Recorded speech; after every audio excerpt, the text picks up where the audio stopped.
Hey, what's going on, everybody? Back with another how-to. Today we're going to be doing the front and rear brakes on this 2018 Acura TLX. Now this should fall in line with any first-gen TLX, which is 2015 to 2020, so let's get into it now.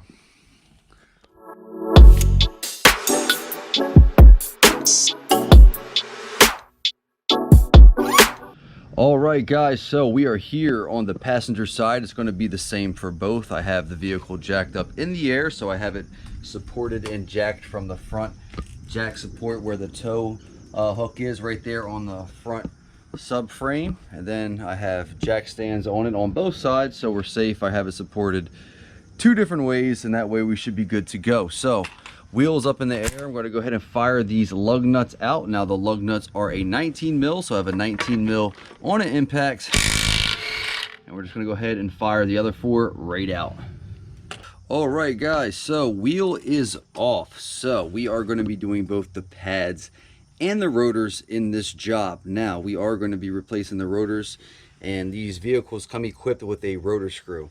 Sometimes these can be a bit troublesome. They could be rust welded in there or, frozen in there. Sometimes they're stripped prior. So I'm gonna go ahead and review how to get the brake rotor screw out efficiently and easily, because if you're not getting that out, then you're not doing the rotor job. So let's go ahead and get that thing out. All right, guys, so how I like to remove these is with heat. Heat persuades everything and makes it a lot easier to be removed. In fact, I just did a full video on removing brake screw rotors, so you can go ahead and check that out if you would like. I'll leave a link in the description, but we're going to go ahead and get this thing off. So what I have is a small matte propane torch. Okay, nothing fancy, we're not going crazy, we're just using a small torch here. And what we're going to do is heat this up for about 1 to 2 minutes.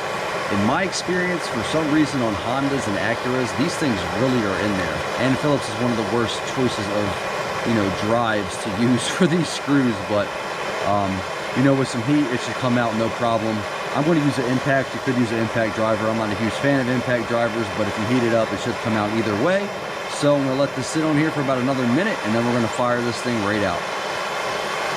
All right, guys, I got that thing nice and toasty. So what I have here is a PH3 on a impact. I should be able to put some nice pressure in this and fire it right out with no issues. Okay, so that's why I use heat. It just makes everything easier. You really only got one shot at doing this without stripping the head out, so you might as well just put some heat on it and get it out efficiently first try without having to go back and fight with it if it does strip. Just get it out first try. I heated it up for 1.5 minutes, fired right out. All right, so there we go, guys. Rotor screw out. Let's get into this brake job. All right, so let's go ahead and get into the disassembly of our braking system here. So first thing I like to do on vehicles in the front is turn the wheel, so that way we have better access to everything here, and we can sneak in there if we needed to use an impact, a breaker bar, any socket wrench. It just makes easier access for any tool. So what you can do is grab it by the rotor and the caliper and completely turn the wheel. Okay, so as you can see, I have this completely turned now. And now I have a ton of space and room in here to sneak in here with whatever tool I want to utilize to get this apart. Okay, so first step here is we're going to remove our caliper bolts. Okay, so there is two 17mm bolts holding the caliper onto the bracket. I just have a 17 mil here on an impact, and I can sneak in here now because I have the space.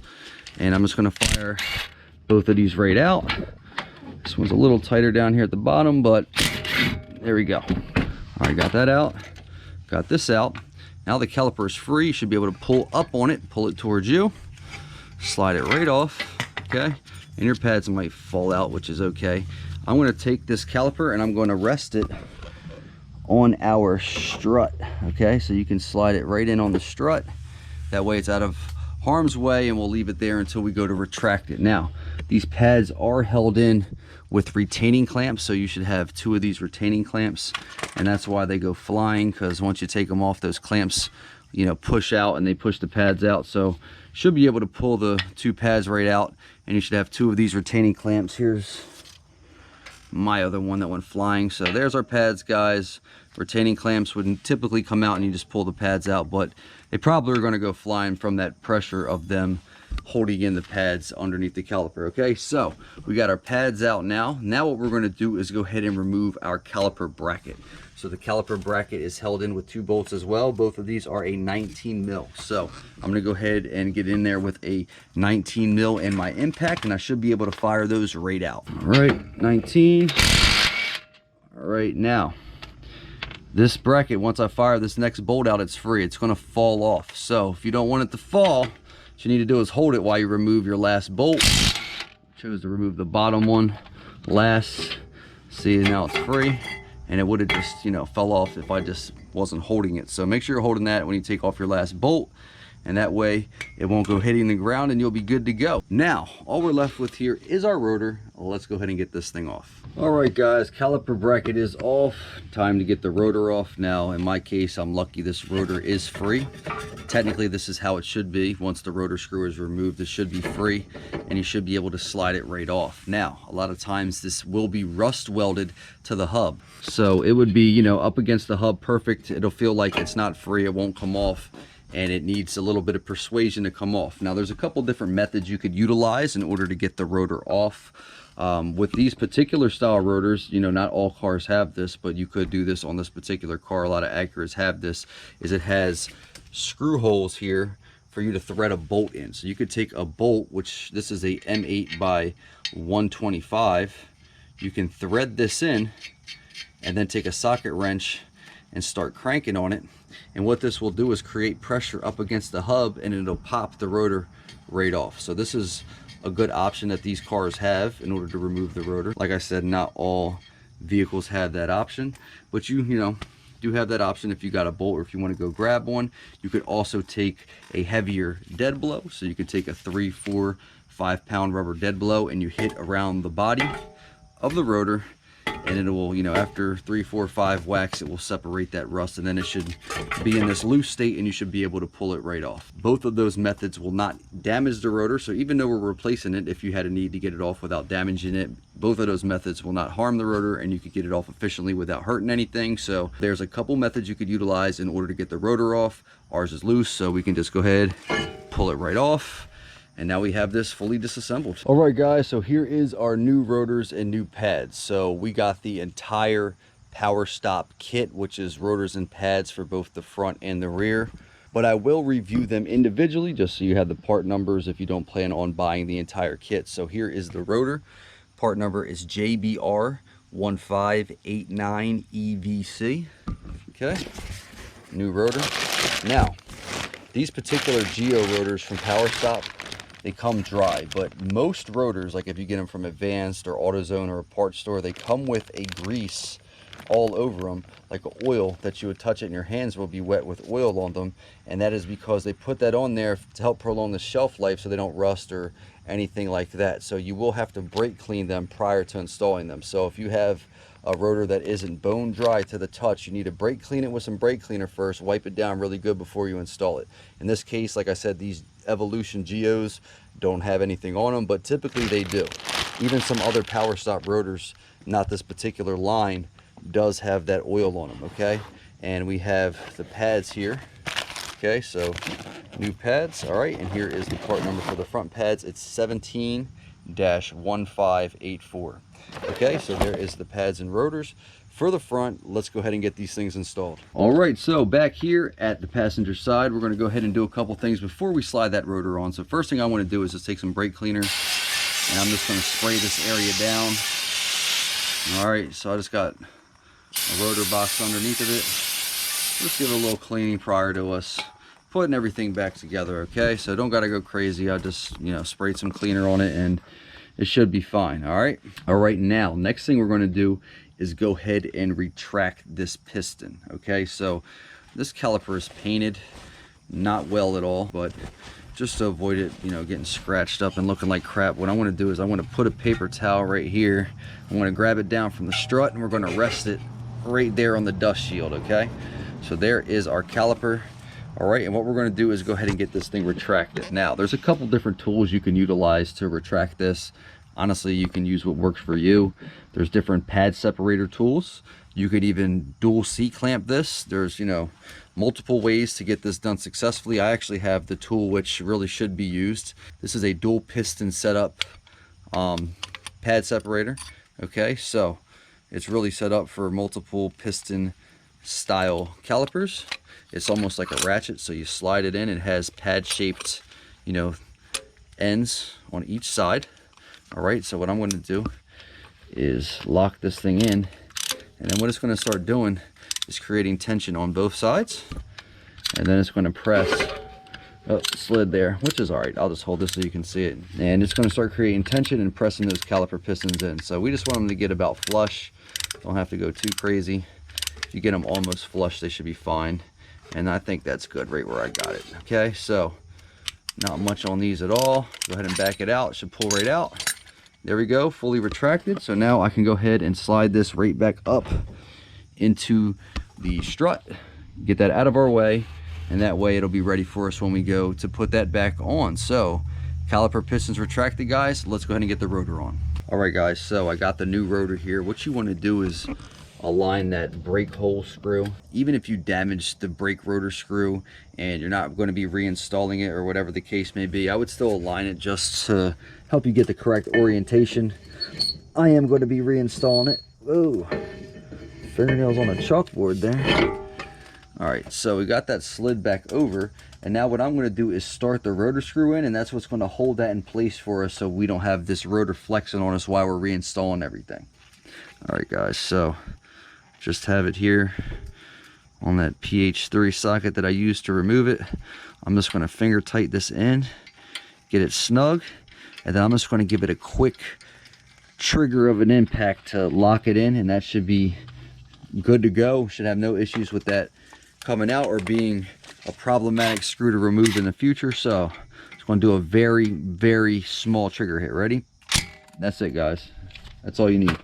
Don't got to go crazy. Just need a little hit, and that should be more than enough. All right, so there we go, guys. Rotor is on, screw is back on. Let's go ahead and get our brake caliper bracket back on.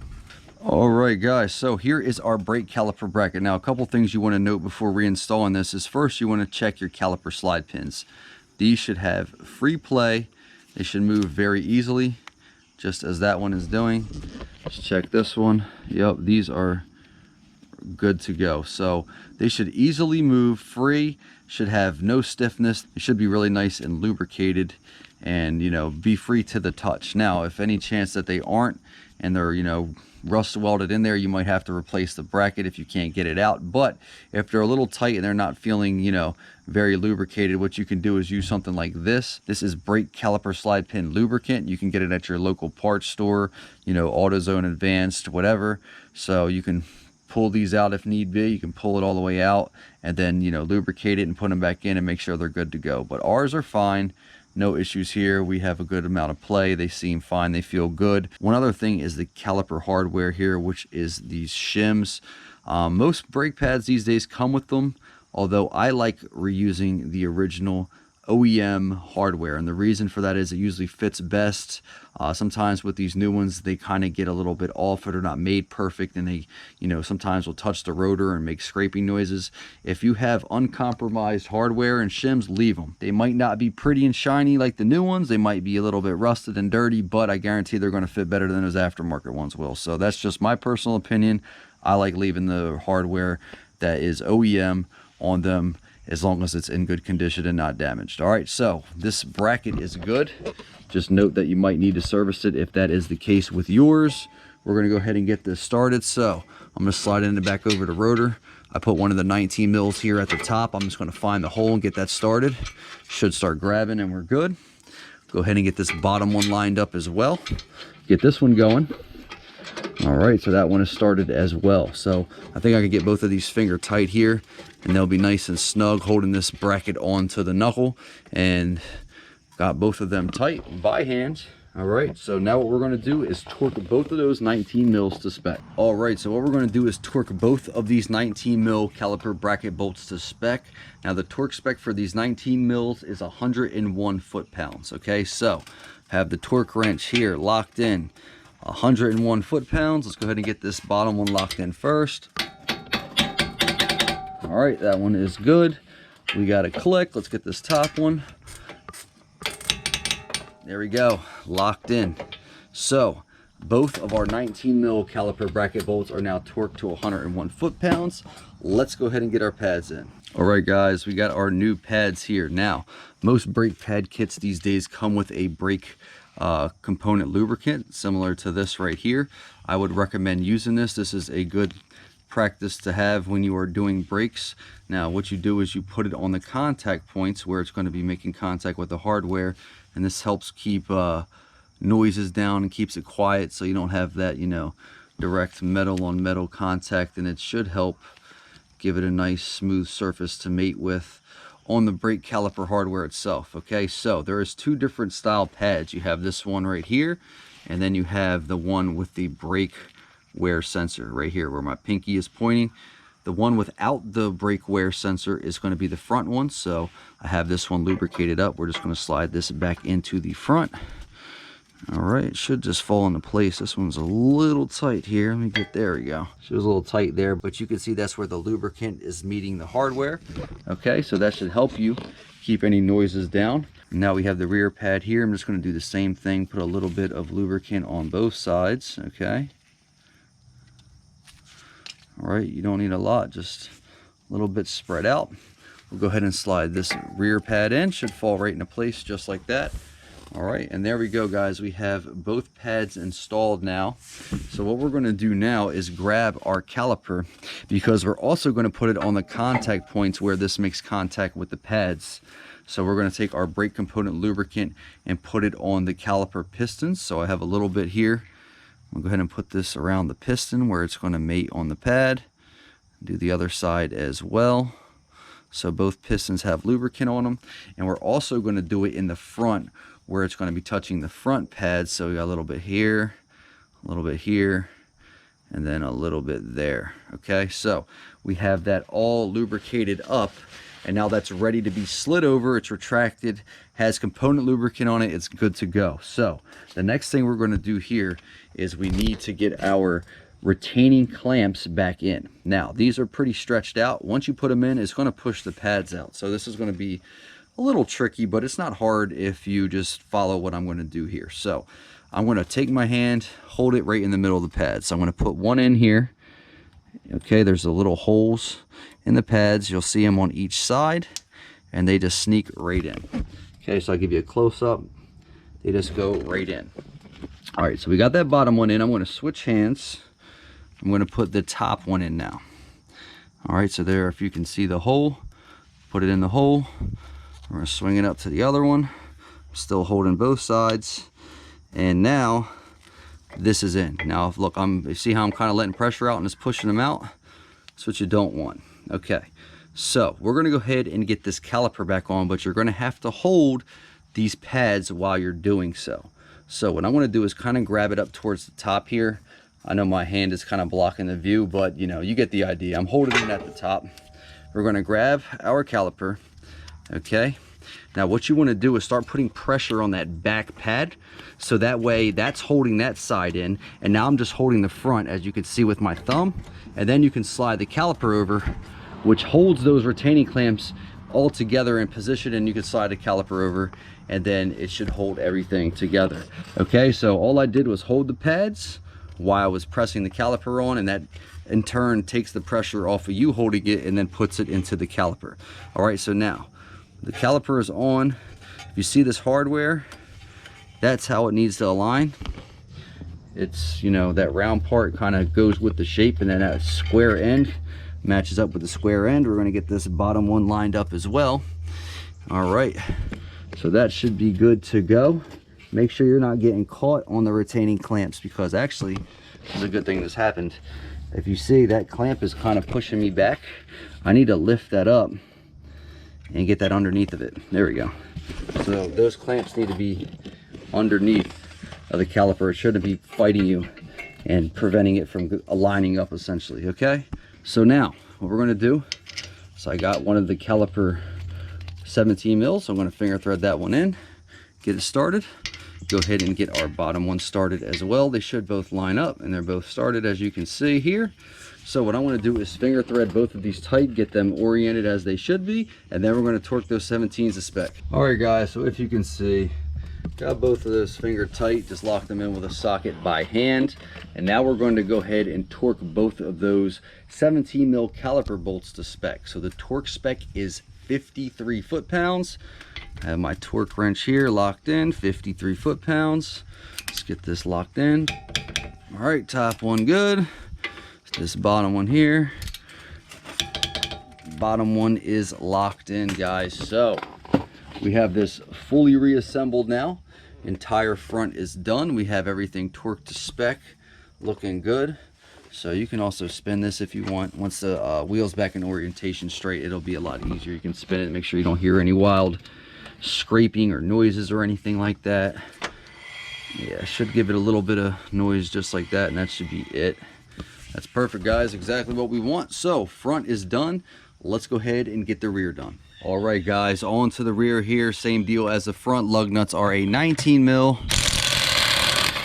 19 mil in the impact. We're gonna get all 5 of these lug nuts right out. All right, guys, wheel off. Now the rear is gonna be a little bit more involved and tricky than the front was. This has an electric parking brake, so we do have to address that. It's a little bit more work than your average brake job, but nothing crazy, and we can easily get this done and addressed simply. So let's go ahead and get into it.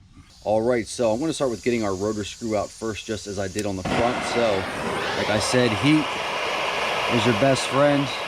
Yes, there are other methods you can use to get this done, but I would say I got about a 95% accuracy with getting these out with heat with no issues. Usually the only time they give me problems is if they've been tampered with in the past, but heat is your best friend, especially like where I'm at in the Northeast.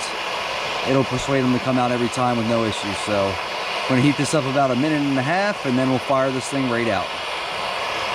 All right, so I heated that up for about a minute, minute and a half. Got my pH3 here on my impact, a little bit of pressure, right out.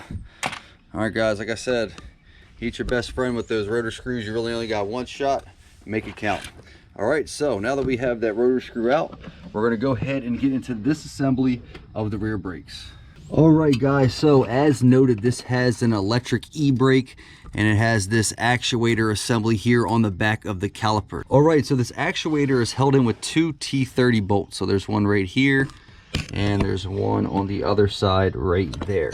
So I just have a small 3/8 drive ratchet with a T30 on it, and they should break free pretty easily. So just crack that loose with this small little ratchet. I'm gonna do the same thing for the other one, and we'll get both of these T30s back right out.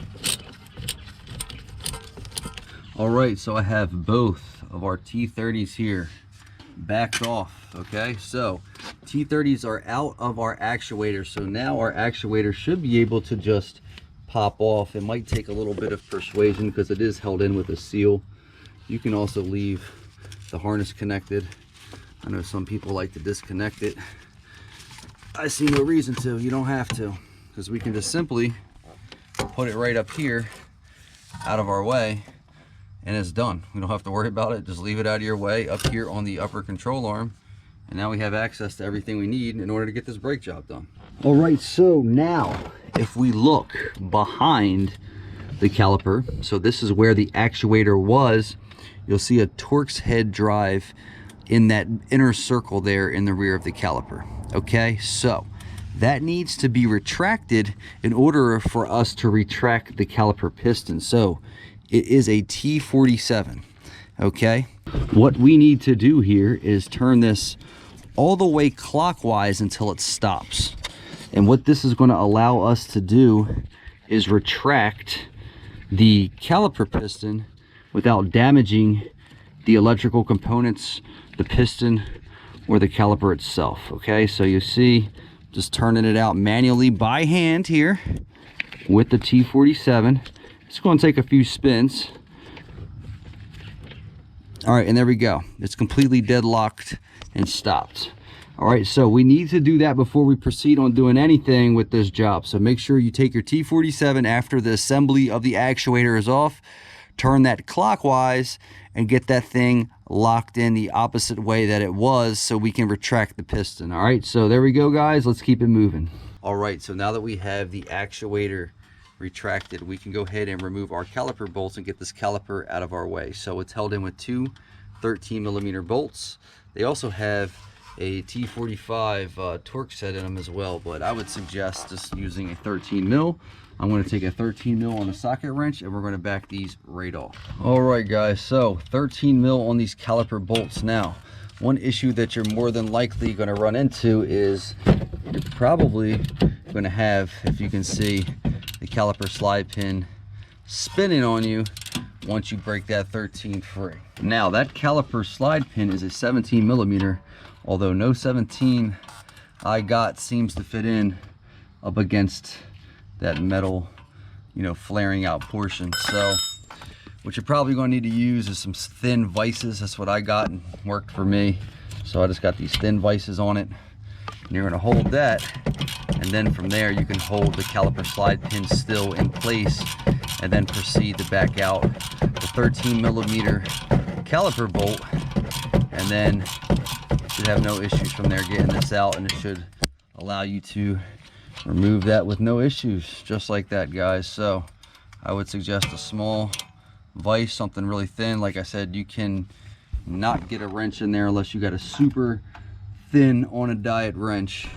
It's the only way you're getting that thing in there, guys. So I'm gonna do the same thing for this bottom one and we'll get the caliper off. All right, so both of our 13mm are out and not retaining the caliper anymore, so that should allow us to pull up on it, slide it off, and what I'm going to do is just put it on the rear sway bar and everything right here, sway bar mount, sway bar bushing mount, and sway bar to hold it out of our way, so we got none of this stuff in our way and we can continue to disassemble without knocking that stuff around. Okay, so now that we have the caliper off, we should have access to our pads.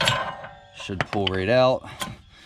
All right, so pads are out, and now we just have to remove our caliper bracket here. All right, guys, so now that we have access to our caliper bracket, we can go ahead and get this thing off. It's held in with two 17mm bolts, so let's go ahead and get those two 17s backed out. So on the bottom one, I just got a half drive 17 deep on my half drive socket wrench. They're going to be a little tight. I have to put a little bit of effort into them, so let's see here.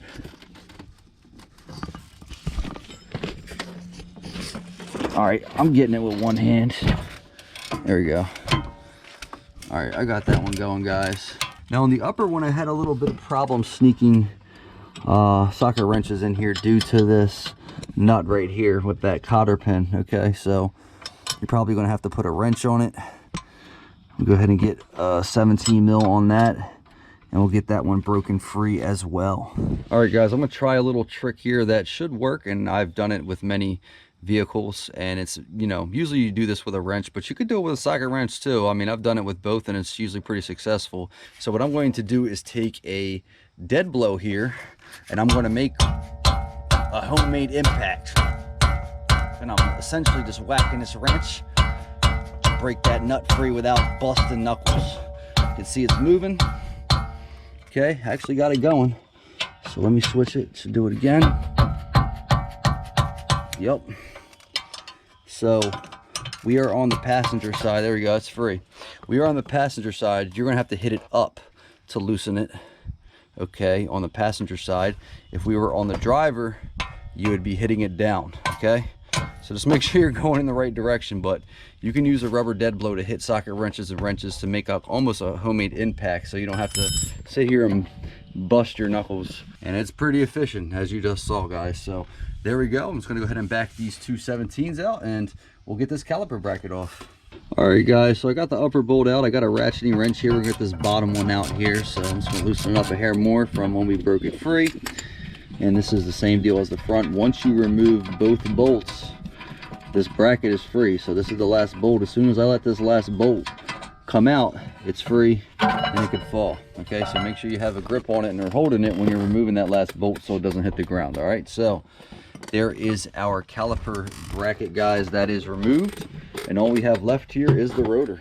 All right guys, so as far as removing the rotor, I went over this in the front, but I'll do this again real quick. So you have a couple different options here. It should be loose.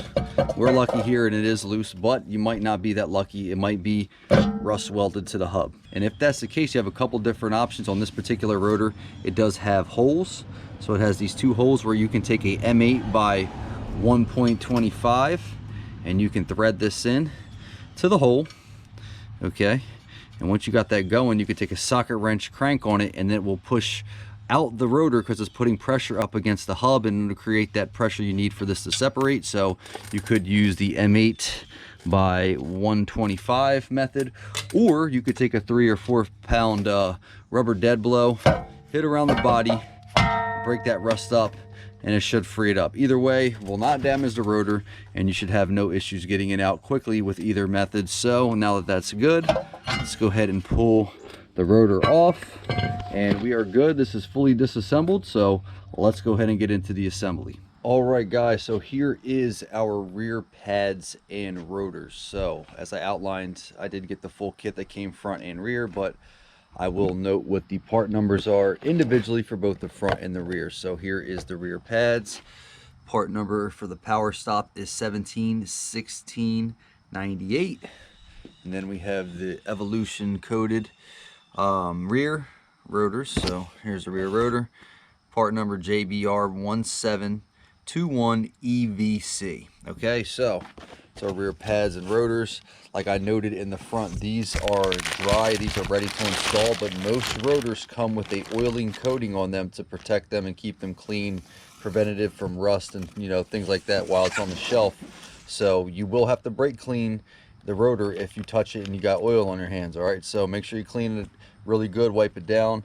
If it does have that oil on it, these in particular do not. So let's go ahead and get into the reassembly. All right guys, so I did brake clean this just like I did in the front. So sprayed it down with brake cleaner, try to drench it to get a good coating on it just to give us a nice fresh start. So before we put our new rotor on, what we're going to do is go ahead and retract the caliper piston. Okay, so I'm going to grab the caliper from our hiding spot over here. Now if you remember, this thing had to be retracted by the rear of where the actuator mounts. So we already did that. Now what we're going to do is take a C-clamp to it, and we're just going to finalize to get this almost flush. Now it might help you to remove the bolt holding this brake hose in because it's pretty tight, but I did it on the other side without removing it, and I'm just going to leave it on this side as well just to make it easier on ourselves. But if you want a little bit more work room and play room to pull this out and get it retracted, you can go ahead and remove that bolt. But what we're going to do is take a C-clamp, and I'll show you how to get this thing retracted. All right guys, so you want to take a old pad. So I'm just going to take the old rear pad. You can see where the piston was on there. Okay, so I'm going to take the C-clamp, get it lined up here. You're just going to have it touching the rear there, right where that Torx bit is. You just got to be careful on it. Don't be going all crazy, torquing this thing in, and it'll be just fine. So like I said, we already have that actuator portion retracted by Torx bit. Now we're just going to give it some little turns here from the C-clamp, and you can see that thing going in nice and smoothly, and that's perfect. I mean, we don't need to go any farther than that. That's actually flush, so that's perfect, exactly where we need it to be, guys. To slide right over our new pad. So let's continue with the reassembly. All right guys, so we got that caliper piston retracted, everything cleaned up here, so we can go ahead and get this reassembled. So I have the rotor here, new rotor. Let's go ahead and get this thing slid on, and remember, like I said in the front, we're going to align our rotor screw hole. Keep in mind, rotor screws do not have to be put back in. Really, their sole purpose is just to hold these on the assembly line while the car is getting assembled in the factory. But if they're intact, I usually put them back in because it holds it together while you're putting everything back together, and just kind of gives it that factory feel back. But you don't have to put them in. You could just use a lug nut to hold this rotor in place while you're reassembling, because on cars that don't have these, all I do is put a lug nut on there to hold this thing in place. But like I said, we're just going to go ahead and reuse the rotor screw. That thing is locked in by hand. I'm just going to give it a small hit of the impact and lock that thing in, and it'll be good to go. There we go. locked in, rotor installed. Let's go ahead and continue with the reassembly. All right guys, so I mentioned this in the front on the bracket. We're going to do the same thing that we did in the front for the rear. So you need to check the bracket, make sure the slide pins freely move. See how this is moving up and down and side to side with no issues. Same thing on this side. These are, I'm barely touching them. They got amazing free play. That's what you want. These shouldn't be locked in. They shouldn't be stiff. They should move freely. And if they're not, you're going to need to get it unfrozen or get a new caliper bracket. And here is what I linked in the front. This is caliper slide pin grease. So if you can get these out and they feel stiff, or you can get them out but they're just a little bit stiff, you can go ahead and add some of this and re-lubricate them, and they should be good to go. So as far as the caliper slide pins, make sure they're moving freely and good. We also have the caliper hardware. As I mentioned in the front, I like reutilizing the original. It usually fits the best. It fits like a glove, and sometimes with aftermarket hardware, it will not fit correctly. It'll touch the rotor, make little screeching sounds, and just not fit as great. So if it ain't broke, don't fix it. I usually leave it alone. Even though they're nice, pretty, and shiny, I like the original just for fitment purposes, and it just makes it that much easier when you go to put everything back together, guys. So let's go ahead and get this caliper bracket on. This one is good to go. I'm just going to slide it back over the rotor, and then we're going to grab our 17 mils and get them started. All right guys, so I'm just dropping this thing back into place here. I'm going to try to start the bottom one. Looks like it'll just be a little bit easier to get access to, so just going to go ahead and get that one started off. And then once I get that one going, we'll get the top one going, and then we'll lock these two 17 mils in. All right guys, got this bottom one started. Just got to get this top one started here as well. Looks like they're good to go. So both of our 17 mils are holding the bracket on now. So it's a matter of getting these finger tight. So I'm going to lock both these in by hand, get them finger tight, and then we're going to torque them to spec. All right, we got both of those 17 mil bracket bolts finger tight. So we're going to go ahead and torque these 17 mils to spec. So the torque spec is 80 foot-pounds. Okay, have my torque wrench here locked in, 80 foot-pounds. Let's go ahead and get this bottom one locked in.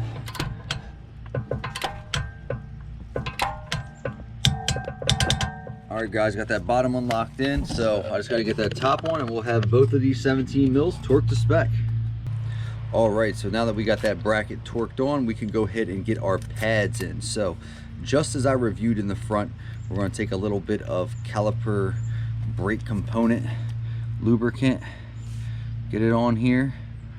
Okay, so that's good to go.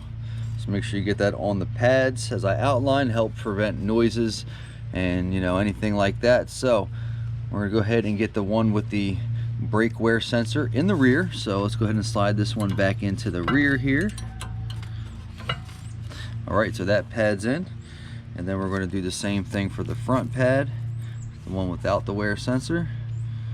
A little mess here, but it's all right. Got the lubricant on both sides, and then we'll get that locked in as well. So both pads good to go, guys. All right, so pads are installed. What we're going to do is go ahead and get our caliper installed now. So I just put it back over here where I had it initially, out of our way. Okay, it is retracted as we outlined. We are going to have to do one more thing with it aside from put it back on, and we'll get to that in a moment. But do the same thing as I showed you in the front. We're going to put a little bit of component lubricant on the contact points where the caliper touches the pads. So I got it right there for the front, and then we're going to get it all over the piston here for the rear. All right, so that's good to go. That has the component lubricant on there. Now we can go ahead and slide this back over the pads, and it might be a little tight here. Just make sure the caliper pins aren't blocking you, which mine kind of is here in the bottom, but if I move it, I can get it on just like that. All right, so there we go, guys. It should slide back over. There we go. What we're going to do now is take our two 13 mils. We're going to go ahead and get these started off back by hand. Got that one going, and then I got the bottom one going as well. So I'm going to get both of these locked in by hand, which it looks like I already do because these things are spinning. So now that we got those locked in by hand, let's get them torqued to spec.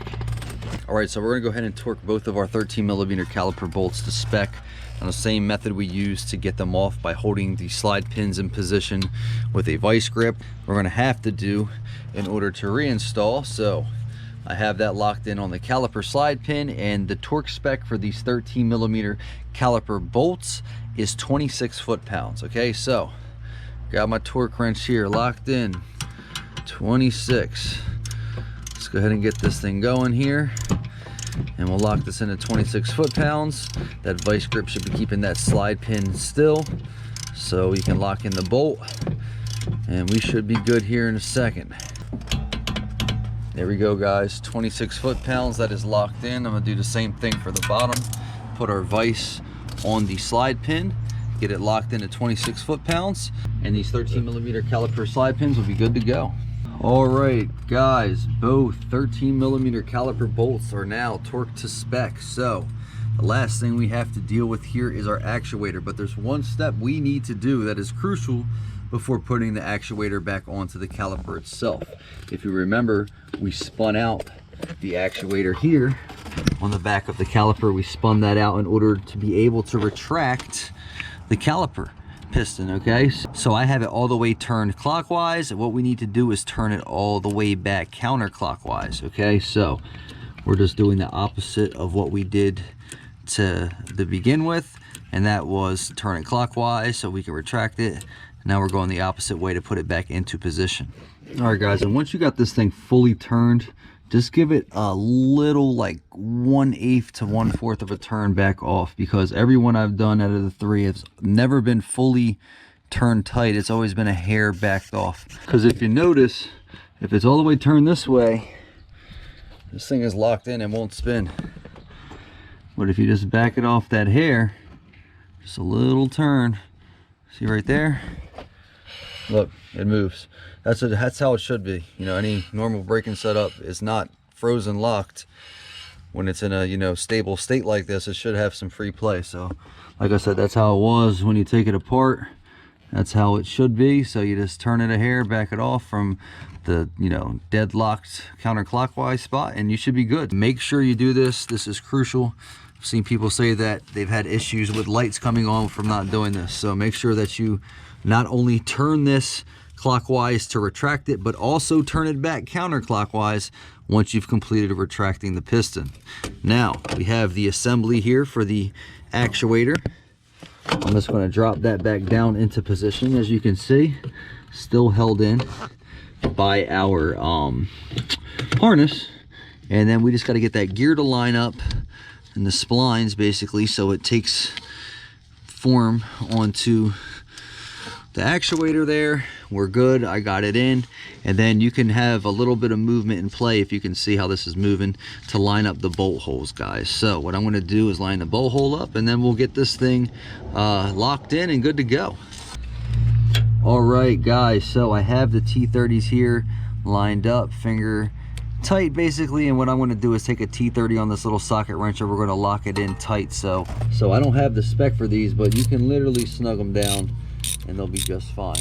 So I'm just gonna take it till it gets snug, just give it the slightest little smidge of a turn, and it should be locked in. So we're getting pretty tight here. There we go. That's it, locked in. I already got the other one locked in, so our actuator is back in place, locked in. Everything is good to go. Brakes are fully reassembled. So I hope this helped with doing the front and rear brakes on your first gen TLX. Make sure you stay tuned, because you never know when I might be wrenching on this thing again. And until next time, guys.